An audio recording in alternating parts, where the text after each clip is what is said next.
What's up, everybody? Welcome back to another episode of Convo and Co. Y'all already know how this works. And if you don't, give me 1 second before we get into it. I want to make sure that everyone is subscribed. Are you subscribed? If not, why not? Make sure you like the video. YouTube needs to know that you want to be here. And most importantly, share it if you find it intriguing or interesting or know someone that could hashtag join the convo. You know, if they have some great insight on the conversation. Now, what happens on Convo and Co? I state a topic. I show you a real life video of people having this conversation. I come back, give my opinion, and you give yours in the comments. Easy peasy. Now, let's go ahead and get into it. The first video is entitled Asking People How They Died. Y'all already know what we're gonna do.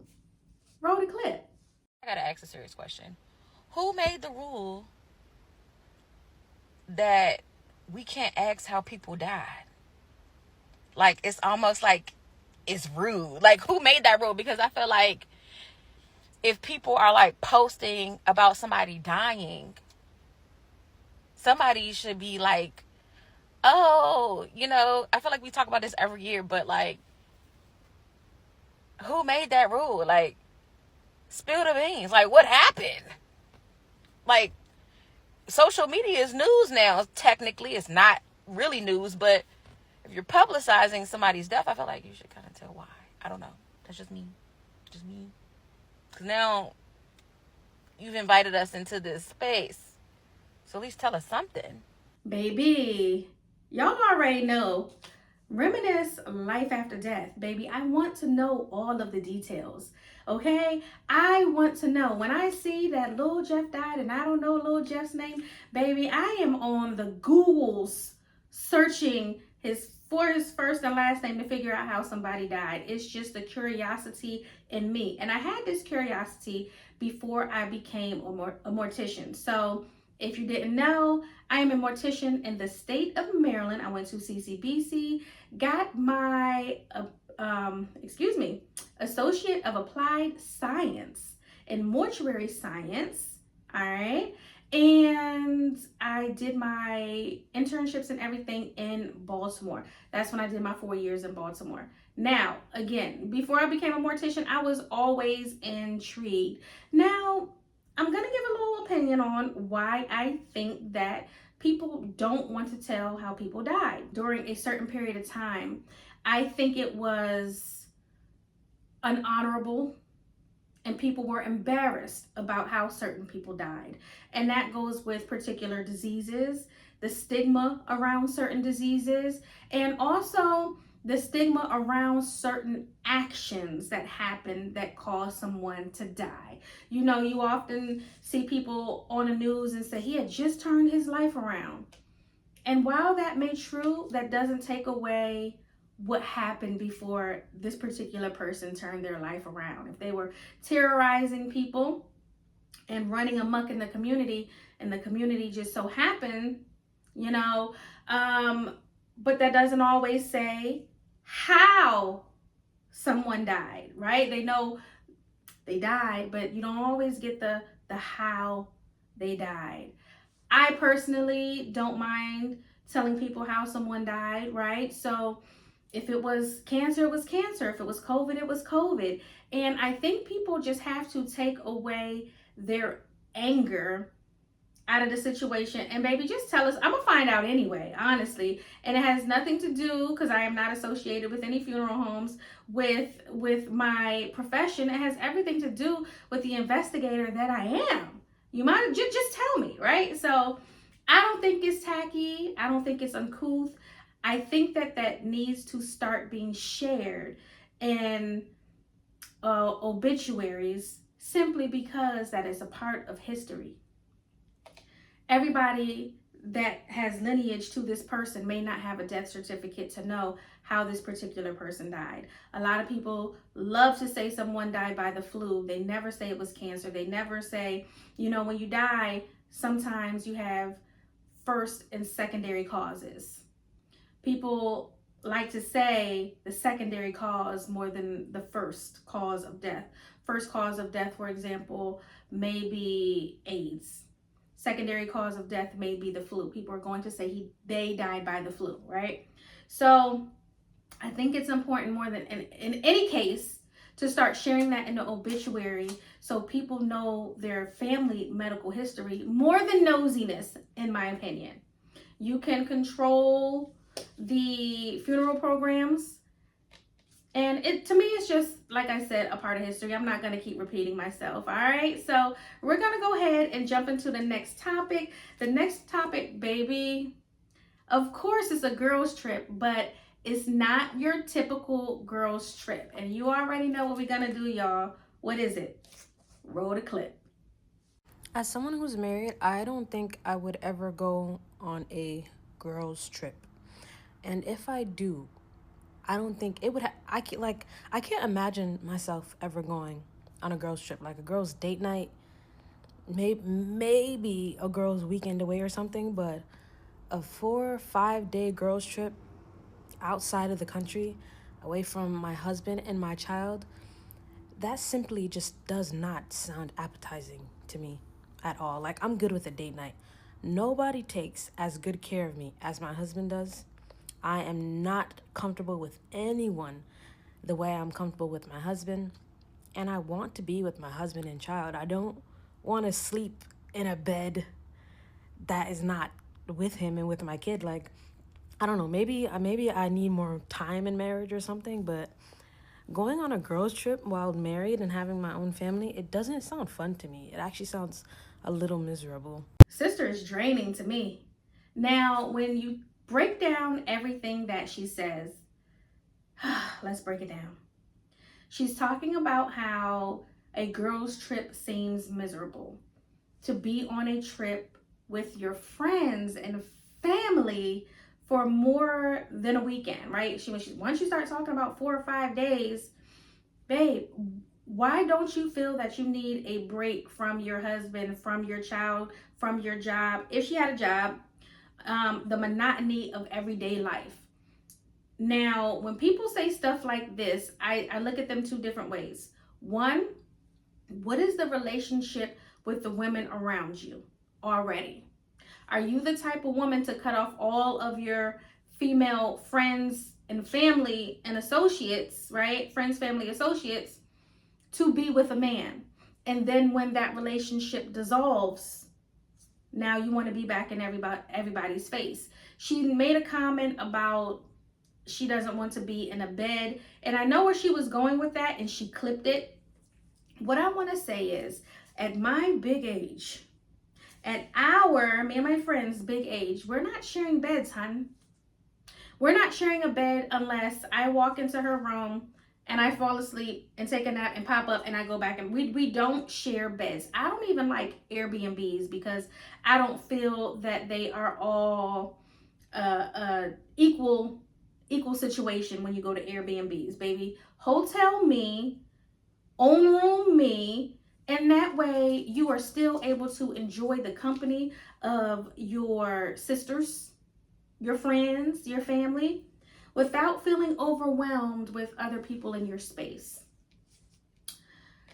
She's talking about, oh, I must need to be married a little bit longer, baby. I can tell you, there are some other things going on, and what your man can provide you, and I'm going to say this, my friends can provide me, and that's not even in a homosexual or erotic way.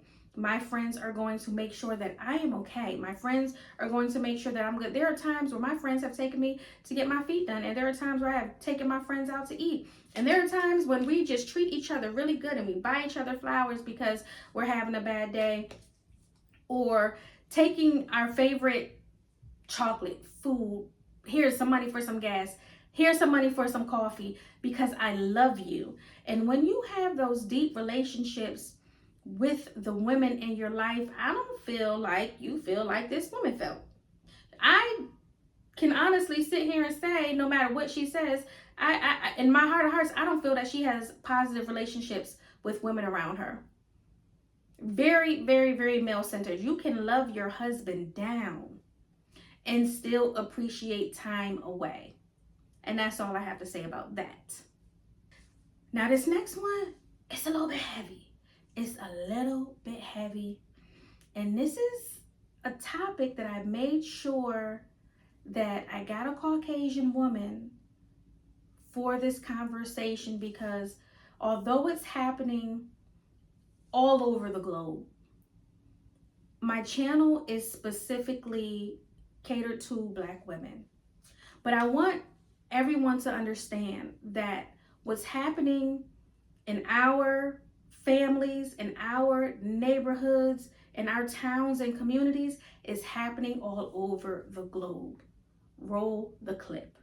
So I just saw a video of this woman talking about how her mom has a developmental delay, which is crazy because my mom has a developmental delay, like a diagnosed developmental delay. She can't really read, she can't write, can't do math, can't hold a job down, has poor impulse control, is developmentally, emotionally that of like a 10, 12-year-old. Her reading comprehension is really low, like that of a first grader. I feel like way less alone. And I also am just wondering how many more of us are out there who are adults with parents of developmental delays, because growing up, I know it existed, but no one was talking about it. And so just now in seeing that video, I just figured, you know what, I'm going to come on here and see what's up and see who I can connect with.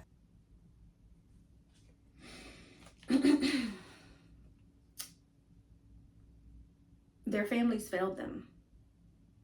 Their families failed their mothers. How do we have women that are severely developmentally delayed and they are having children? It's very predatory. In my opinion, it seems incestuous, because where else would they be to have fathers who are intellectually capable,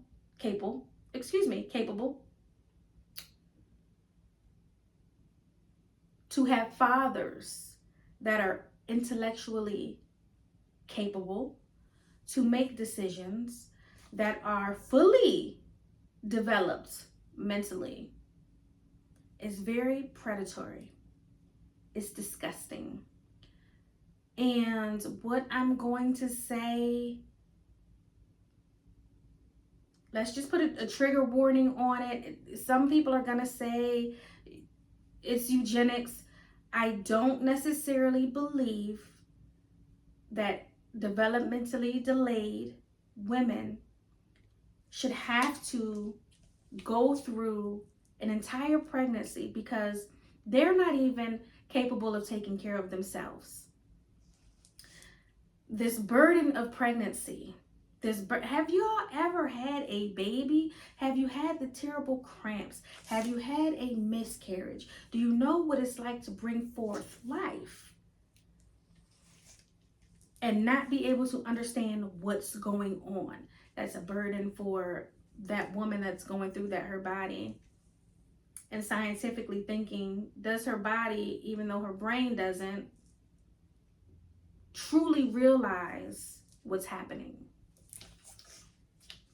Now we have grandparents that not only have to raise a child that is delayed, but now a grandchild, and we're not even sure if that grandchild is going to be delayed. In this case, she was not. How do we make that okay? It's not. It's a very touchy subject. There were hundreds of women in her comments saying, my mom too, my aunt too, well, my grandmother. And it's disgusting that women are able to be preyed upon the way that they are. It is disgusting that some families sell these women. And now we have products of the act of someone selling someone that is delayed. There's a lot of different avenues where you could talk about this topic. But one thing I know for sure, the families of the men who took advantage of these women you are guilty. You are guilty, just as guilty, and you allowed it, especially when there's more than one baby coming out of one of those relationships. We have to start pointing the finger at the families that allow the nonsense, the bullshit, the predatory behavior, all of the toxic, nasty things. And you go, that's not me, that's my brother. Turn his ass into the police, but you don't. A lot of families sweep stuff under the rug, and it's not okay. It's not okay. And one of the reasons we have one of the biggest, longest standoffs with millennials and boomers and the silent generation is because millennials and everyone under us are not remaining silent anymore. And it's so unfortunate that millennials have been tasked with doing everything that is it's upsetting that millennials are tasked with undoing everything that everyone older than them has allowed. I think I skipped a generation up in there. We have to set so many boundaries. We have to do so many things so that we are not traumatized and the ones that come behind us are not traumatized, because nobody else would stand up to these men and the families that allow stuff like this to occur. And that's what I have to say about that.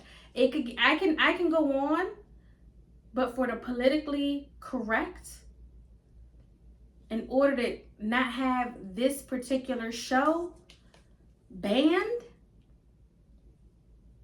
that's all I have to say about that. Now this next topic is about dating, sex, and kinks. Roll the clip. Okay, so Mano has a theory about how much you should tell your partner. Mano, can you explain? I think, though, like, if you dating somebody, you should tell them exactly what you like. Sexually. Tell everything. Everything. Okay. Exactly. And if she tells you everything, can you handle it? What if it's the opposite of you? It's either my choice to deal with it or say, you know what, I get it, I understand. But the thing is, like, people be getting into relationships, right? And then they don't say exactly what they like, and secretly they like these things, and they don't feel the courage to ask it or ask for it. Yeah. You Okay. see? That's fair. All right, y'all. Do y'all agree? You might like anal. Okay. Go ahead. That's the example I had to give. Yeah. Okay. No, I'm just saying you might, but you might not feel like, oh, you know, you might not say nothing. Okay. She did tell me that. Angela, please. I never told you that. All right, y'all. I'm just gonna let you know, I do agree with the man, but there's some buts up in there. I do think that you should speak to someone that you're dating exclusively, because words mean things, and tell them about your likes, desires, and kinks, etc. However, you don't do a full rollout on day one or even season 1, quarter 1. You have to see how long someone is going to be in your life before you start to really peel back the layers of sexual desires and sexual kinks. And the reason why I say that is because some people are not going to be around long term. Now, there are times where you gotta say, you know what, babe, I like to have my toes sucked. You like sucking toes? That's like quarter 1 type stuff. That's quarter 1 type stuff. He says yes or he says no. And if that's one of your must-haves, then you know that he gotta go, right? But if it's something that you could work around, that it's not a must-have, then okay, well, what are you into? What do you like? But you cannot let these men know everything all at once. That's just the point that I'm saying. Do you have the conversations? Yes.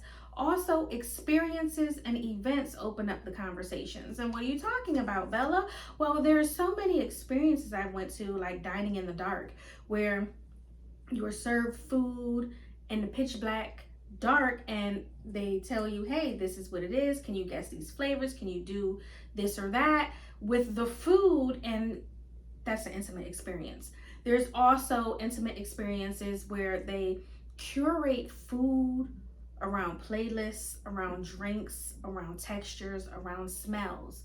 And once you get into these places, you are able to have conversations. Again, we're not talking a year to 18 months in details with someone that's been here for 3 weeks, you know? So while I do agree with him, I think there is a range, of what should be discussed and how soon it should be discussed. Y'all have to let me know in the comments what you think about all of these topics we've been talking about. Is it tacky to ask someone how somebody else died, right? What was the other one? Girls trip. Are you going on girls trips? We're not talking about the drama. I'm sitting here, okay, we're not going to talk about, well, if this. We're thinking best possible outcome. We're too old to have all these other scenarios in a girls trip. Are you going on a girls trip? Yes or no? Right? The next topic was the developmentally delayed. And the last topic was sharing your sexual kinks and desires with someone you're dating. And again, I do think that you should say that, because you don't want to marry someone and all of a sudden they're like, okay, well, I like to be hung upside down and tied up. And you're like, oh my God, right? You have to work someone into the kinks. And I think desires is a soft place to start. You gotta remember, words mean things, all right? Make sure you join the convo in the comments. Make sure you check out the other episodes of Convo & Co. Make sure you stay tuned for the upcoming episodes of Convo & Co. Like, share, subscribe, Convo & Co. I just want everyone to know I am working on a live Convo & Co. It's not a secret. It is not a secret. It's something that I am speaking life into, and that I hope that you are able to come to when I have my show take place, because it is called Convo & Co. and you are the co. You are the company, right? So until next Saturday, it's your girl Bella, and I am signing off.